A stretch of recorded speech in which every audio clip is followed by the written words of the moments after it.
Hi, I'm John Page for CEO Internet TV Chicagoland. We've got a great panel here today.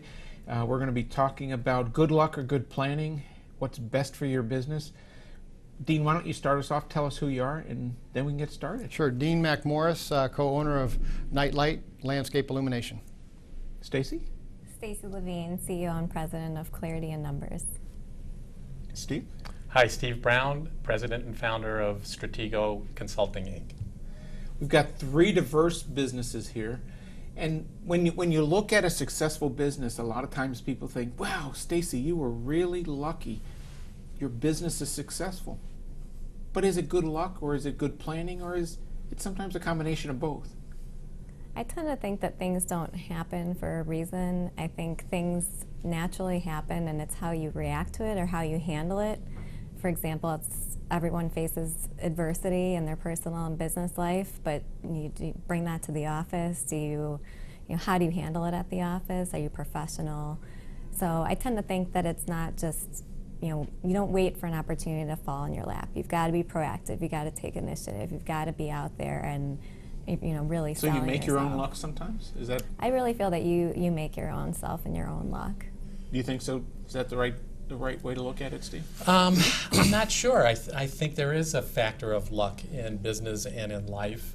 I think you can do some things to put yourself in a position to get lucky, and so you have to do some of those things, John. But I think it's a combination of, and you said planning, but it's hard work and preparation. And the more you do those things, I think the more you put yourself in a position to hopefully get lucky. And there is a saying in the world, and it's better to be lucky than good.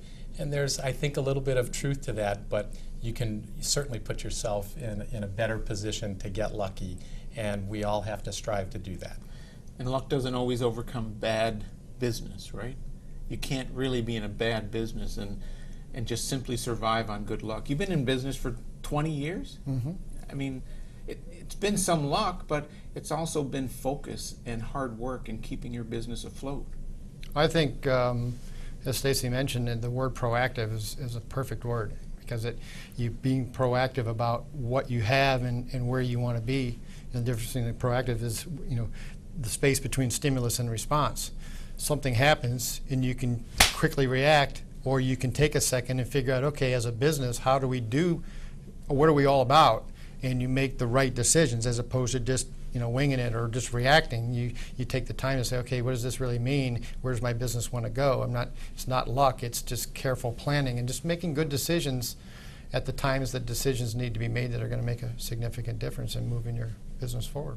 And being agile in your business is critical, because some of the things that we've talked about, the big players are having a very difficult time reacting to changes in the market, and the market is increasingly picking up speed in what their expectations are. Being a smaller business sometimes has the ability to be more agile, be more nimble, respond better, and hard work is behind that agility too, because it's always easier to keep going the way you've always gone and not change. As a business owner, you've got to fight that change, right? Or fight the desire not to change, perhaps, on the part of your staff. I think that's right, John.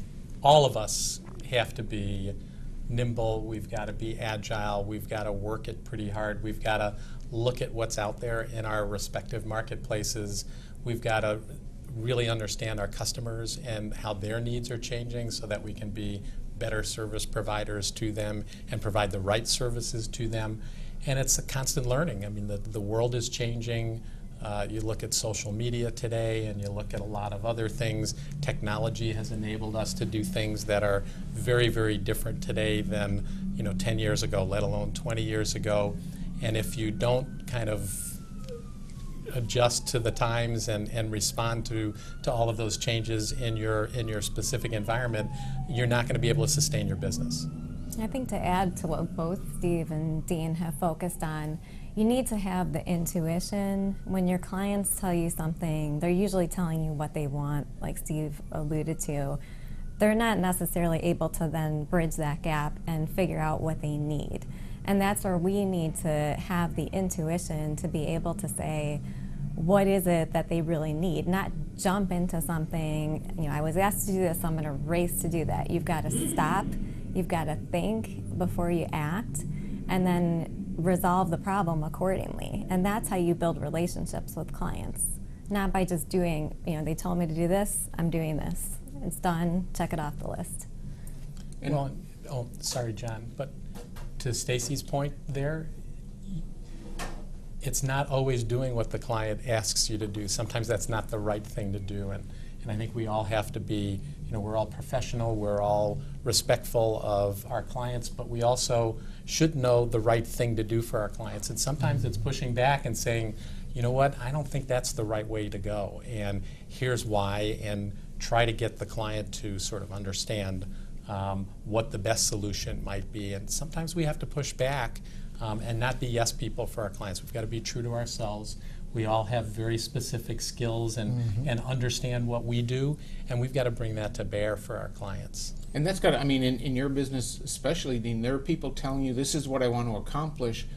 You may not understand as a customer how to get there. Right. You can help them to understand that, and everybody has and we that. do that, but what I found over the last few years with the economy is some of that from other companies' points of view is they'll do whatever it takes to get the project because times are tough, as opposed to staying firm to what you really believe is right for people and not getting off of that just to get the project or to get the job and sell another project. So that's, I think, what I've noticed over the time is clients also almost expect more in service and being there for them, but not necessarily want to spend any more to get it because other people are willing to give it away. Luckily, that's where we've always been, is good service for what we do. But it's changed a little bit in the last few years that the expectation level is a little bit higher.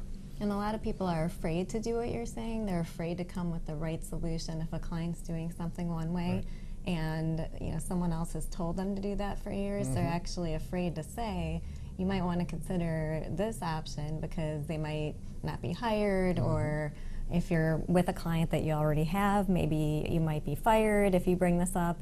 And I think, to add to Steve's point and Dean's points, you need to have the confidence to know that you know what you're bringing to the table and be able to just bring those points up when it makes sense. And the hardest thing is be willing to walk away if it's not a good fit. Most people will do whatever they need to do to make it work, as opposed to doing the right thing and being able to say, maybe this isn't a good fit or what you're looking for. I can appreciate where you're coming from, but that's not really what we do. That's not what our brand is, and be willing to walk away from it if it isn't a good fit, if it isn't really right for them. For me, it's not. I know what they're going to get into, and I'm not comfortable with that because 2 or 3 years down the road, they're going to have something that they're not going to be happy with, and I do not want to be associated with that. And it's going to That's not a good reflect feeling. poorly on you. I think Always everybody does. looks at Right. that. Yeah. That's right. Always does. So. I think as a CEO, it's not just for your clients you need to do that. You need to do that with business partners. You need to do that with prospects. You need to really validate who you're working with over and over and make sure that you are working with the right folks. And if not, why not? Or how do you need to rejigger that so that you are? And just to add a little bit there, it's all of your constituents. It's your people, your employees, it's your vendors, it's your shareholders if you have outside shareholders. It's certainly your customers. It could be the community. You've just got to be you, and it's got to be sort of real. And if you are you consistently, then that becomes your brand, and you should always be willing to kind of put that right out front and center with everybody that you're talking to and that you're working with. And I think ultimately, if you do that consistently, people will come to you because of that. They know what they're going to get when they talk to Stacy, or they talk to Dean, or they talk to Steve, or they talk to John. And I think that, you sum it up, it ends up being the values for your business and the values for you as the leader in that business are really what defines you. And as long as you're true to those values, stay true to your integrity, that luck is going to follow you, right? Right. The luck is more about if you're genuine and you're bringing something to the table and people want to work with you, it may feel like, boy, I'm really lucky that I got here. But it's really, like Steve said, it's being who you are. If you're trying to be someone else because you think that's who someone wants you to be, you're not going to, I guess, have that luck because Never going to feel natural. it's never never going to be feel natural. authentic. You can't be someone who you're not. You are who you are, and present that, and come out and tell a client how you feel about something, and take that risk. Take the risk in trying to do something different and be creative, and that's who you are. That's what you want to come out. And, Absolutely. And people will see right through it if you're not doing it, and they'll see if you are doing it. Yeah, clients or people you're doing business with are not looking for sales, somebody to sell them something. What they're really trying to do is trying to see if you're a trusted advisor, someone that they can believe in is out for their best interest. What's good for them, not what's good for me, but what's good for them. And if you think about who people really hire on, it's just those trusted advisors. If we can put ourselves in a position, which is what we do at Nightlight, is be their trusted advisor, and it just so happens we do design, build, landscape illumination. And that's all that we do, but we're your trusted advisor. If you don't necessarily like our advice, it's then time for me to go. Because now I can't be a trusted advisor. I've kind of gone outside of that and saying, okay, I'm just going to be whoever you need me to be to get the project. So I like the whole idea, and I think all of us have been talking today about we want to be their trusted advisor because we know what we're doing, we're confident in what we do, and we know that when we finish the project based on what they've told us, that it's a good fit and it's good for everybody. It's a win-win-win. Cool. Well, I think that helps us to define where luck comes from. Hard work, staying true to yourself, staying true to the values and the integrity you bring to the business, and that luck of the Irish will find you, right? Good things will follow. Good things will follow. That's for sure. Thank you, folks. You're welcome. Dean, Stacy, Steve, thank you for being here today on TV, CEO Internet TV Chicagoland. I'm John Page, being true to myself. Thanking you for Thank you, John. sharing Thank you, with John. us your My insights. pleasure. Thank you, John. Thanks, guys. Absolutely. Let's do it again.